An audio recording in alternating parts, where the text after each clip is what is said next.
I just watched a 4-minute commercial for a pen that I can't afford. And I didn't just watch it once, I watched it 5 or 6 times. I'm talking about the Mont Blanc commercial that was done by Wes Anderson. It's a commercial for a pen that's $1,000, and there's even a pen in there that cost $2,500. So I will never be able to afford this pen. However, I'm rewatching the commercial again and again. And I would like to rewatch it again with you now and try and figure out how Wes Anderson does it. What does he do to make somebody like me watch this commercial over and over again?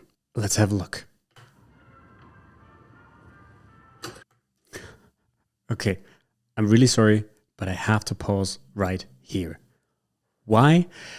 I've watched it a couple of times now, and only after rewatching it, I actually noticed the nod at the beginning and the slight pause between Wes Anderson, who's in the middle here, pointing upwards. So now let's open the curtain, and there's a slight pause between him pointing upwards and the curtain opening, which already points in the right direction, the direction of irony. Everything we see here is with a lot of irony and a lot of humor, but of course they try at least to keep very straight faces. The gentleman we're seeing here is Wes Anderson in the middle, Rupert Friend to the left, and Michael Cera to the right. It's a great start. The Mont Blanc Observatory, High Mountain Library. Again. And writing room. Again, we did a commercial here previously. Which I wasn't in, No. but I watched it. Oh, I need to add one more thing. okay. Most of it. Yeah. All right. There's so much to unpack in those first few seconds. We're 11 seconds in. It shows 12, but the first second is blank in my file. Now, they're talking about another commercial that they made in the past. They're referencing to that. We're right in the middle of a world that they created. Of course, they are not at the top of Mont Blanc or in the Mont Blanc Observatory. We know that, and we will see that later. But that's something that Wes Anderson likes to do. It's more like we're watching something that could be told as a story. It's not like we're in the story itself, but we're watching a version that could be told like a story. And there are so many details in those first few seconds. There's a lot to unpack, and that's something why I think myself and others included would like to rewatch that. Also, the reference to the other commercial that they already did, which Michael Cera wasn't part of. He's like, yeah, I watched it, not the whole thing. I love it. It's great. And one very important aspect of what they're already doing is we know we are in a commercial already. And they're very clear about that. Something that I very much like. This is the second installment, and there's a new theme with a new slogan, but actually it's the same slogan as the one we already did before. Make your mark. No. They talk about slogan, which again highlights the point we are in a commercial. But then they are obviously unclear about what the slogan is. Everybody seems to have a different slogan in mind until, Wes Anderson points out, it's the other one. Oh, the other one. Let's write. That's right. Yes, but I was planning we only say it at the very end of it. What's the new theme? Or is that the same as the other one you did before, too? No, there's a new theme, but as we discussed, let's go downstairs and I'll explain it As we discussed. where I explain it. Model boat. Okay, now something is happening that is very common to Wes Anderson movies and Wes Anderson pieces. We shift to another room or another installment, as they like to say.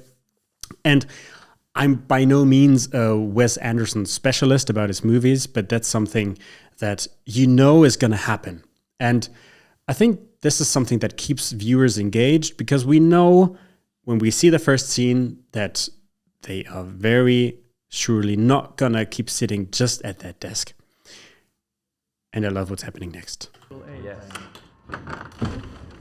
Now tell the theme, the travel theme. the Here journey, it comes. He's going to tell it the theme. the theme. The theme, tell the theme. Great, right? This is something that I like about the way this is done. again, we are in a commercial, so we have a theme, of course.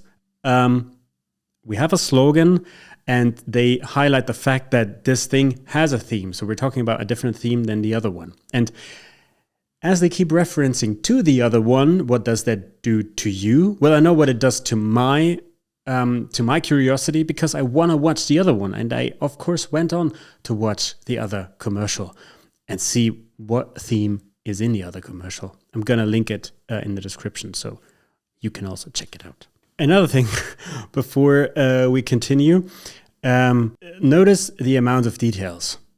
There was a ship just there when this wooden curtain opened. Wes Anderson was holding this car. Michael Cera was holding this plane. The level of details is so overwhelming that, again, this is something that makes you want to rewatch the thing. And I just noticed it as I was watching this. A transformative, slow-paced journey of unhurried, maybe is better. This is something that I find so interesting, what happened just now. He's reading the theme to us as they apparently discussed the theme of this commercial would be. But he's making small adaptations to it, right? Slow-paced, unhurried would be a little bit better. And that's something that I love about this, because the whole time they seem to be not taking the whole thing too seriously. They know that they are in a TV commercial for a pen, and they're making fun of it instead of like overstretching it. And this is what makes the whole thing so interesting, I think. Unhurried journey of self-discovery and aspiration. A time to reflect, to reconnect, to contemplate, to put pen to paper, to create. The Meisterstück is a trusted companion for celebrating the meaningful moments of life. This is the pen that it's actually about, the 1,000 euro pen. However, Good theme. This, by the way, however, is the Scribbler, which I invented or designed anyway, which you can You're going to purchase. advertise your pen again. as I also watched the other commercial, I know that this is a recurring theme. Since Wes Anderson, there is like a special edition of the pen, and it's called the Scribbler, or Schreiberling in German, which he seemingly invented, or it was designed in combination with Wes Anderson and Mont Blanc. And of course, I don't know about you, but watching this makes me, being a Wes Anderson film, want this pen. I know I probably won't be able to afford a $2,500 euro pen ever. And even if I did, I would be probably very hesitant to actually use it. But the way it's described here, the way they talk about it, the way the whole thing is structured, this makes me want the pen. Because I know, and this is what I think is very interesting about this commercial, they are in a way selling the pen, but then again they are not. What they are selling is this world. They are selling a world in which this pen lives. In a hyper surrealistic environment, which I just find is really interesting. What kind of music you doing over there? Let's have a listen. We hired them for See what they're the... planning for this. Again, of course, using this song is great, because this is something that the whole concept lives off of, I think, contrast. It's trying to contrast everything and like put an even greater contrast in here. And we're like in this Christmassy environment, and you wouldn't expect that song to play there. Not very Christmassy. It's for the Christmas party, which hasn't started yet. I bet the Scribbler makes a delightful gift at this time of the holiday. So Michael here, or his character, tries to get back to the theme, tries to get back to the topic, because he obviously seems to be irritated by what the DJs were playing. 100%. Should we look at the other products as well? Speaking of what makes a great gift, take a look at this item over here. What we're doing here again is simply great. Switching the scene again from the one room to the next room. This is something that is, of course, very Andersonian. Portable writing table, which I think is magnificent. Also, the traveler's bag, and look at this. A beautiful pocket watch. Wow, classic. Should we go outside and follow me? Now, again, we've been very short in this room. They are showing us some products. They're not talking a lot about it, but let's go outside. And now, again, they're trying to support the illusion that they are actually at this mountain observatory and library. We can now go into our preview of the Mont Blanc Voyage of Panorama, which is a kind of an experience. It's a fake train car. It's a kind of an experience. It's a fake train car. It's awesome. Exactly. Which we constructed. Put it specifically. What it is. An experience which demonstrates our idea of the literal, metaphorical, poetic journey. Which is our theme. Right. Light effect. Just like a real train. Light effect. Again, they're not hiding the fact that everything in there is fake. It's not a real train car. It's to like give you the experience of being in a train car. It's not like an actual train car. Again, that's the whole thing, right? They're not trying to leave us under the impression that they're actually at the Mont Blanc. We know that it's just an installment, like I said in the beginning. And I think this is really great. Want to go? I don't know, is there a menu of destinations? As a matter of fact, no. I think it just kind of goes wherever he has it set up for. I'm going to tell him. I'm going to tell him. Hello? Yes? Okay. Okay, we're in the middle of a TV commercial, but okay. I just love that kind of humor. I don't know about you, but for me, this is the right kind of humor. He needs a minute. Who? The fake train car The man. operator. Uh-huh. The fake train car operator. Something that we've seen before and that I also saw in the other commercial is the shoes they're wearing, the slippers that are very typical for if you are in a mountain hut. So that's a nice detail. Does it on a bicycle. This is something that, again, I don't know everything about Anderson, but I do know that he likes magic tricks. So showing you how this trick is done is part of what Wes Anderson likes to do. And that's something that I think keeps myself watching if something will be revealed. And like here, now it's revealed how this fake train car is operated, what is done in order to make this illusion of the fake train car moving. And also here, the level of detail is just great.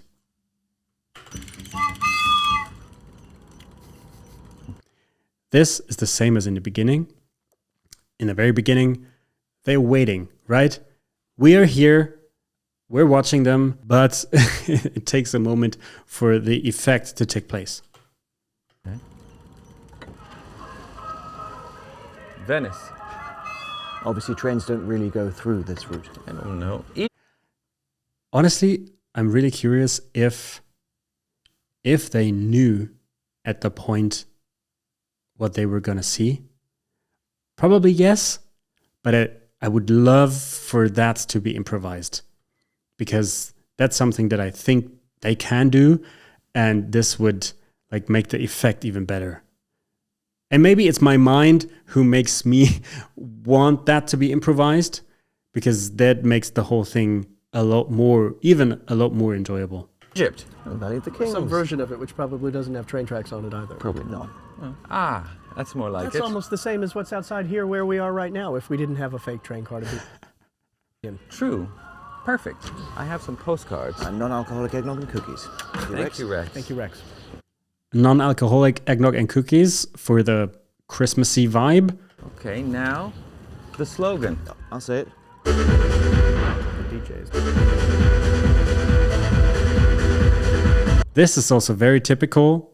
We get reminded of something that is part of this world. And I don't know if that happens to you, but for me, this scene of them being in the fake train car, of course, puts you in another part of the world that we're just seeing. And then hearing a piece that's part of this world that we visited before makes the whole thing more plastic even, right? It feels like it's got more dimensions. And this is something that I just admire and I love, because we get a fuller picture of the whole thing. I love this ride. It's almost the same as the feeling of really traveling in the place we're not actually traveling in. Almost. It symbolizes the metaphorical journey, I suppose, at least anyways.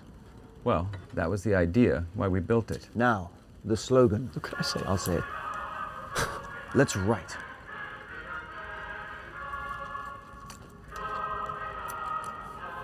That's right. So, what do you think? I will most definitely rewatch it again and again. Mainly because it very much inspires me for my own work. I make short videos, and I've done so for many years now, and more than 1,000 short videos up to that length. And the things that I like to take from it is really mainly the irony, taking yourself and the thing not too seriously and making that visible to the audience. Then the fact that we're moving inside a world and we get reminded of other parts of that world, like we just did with the DJ.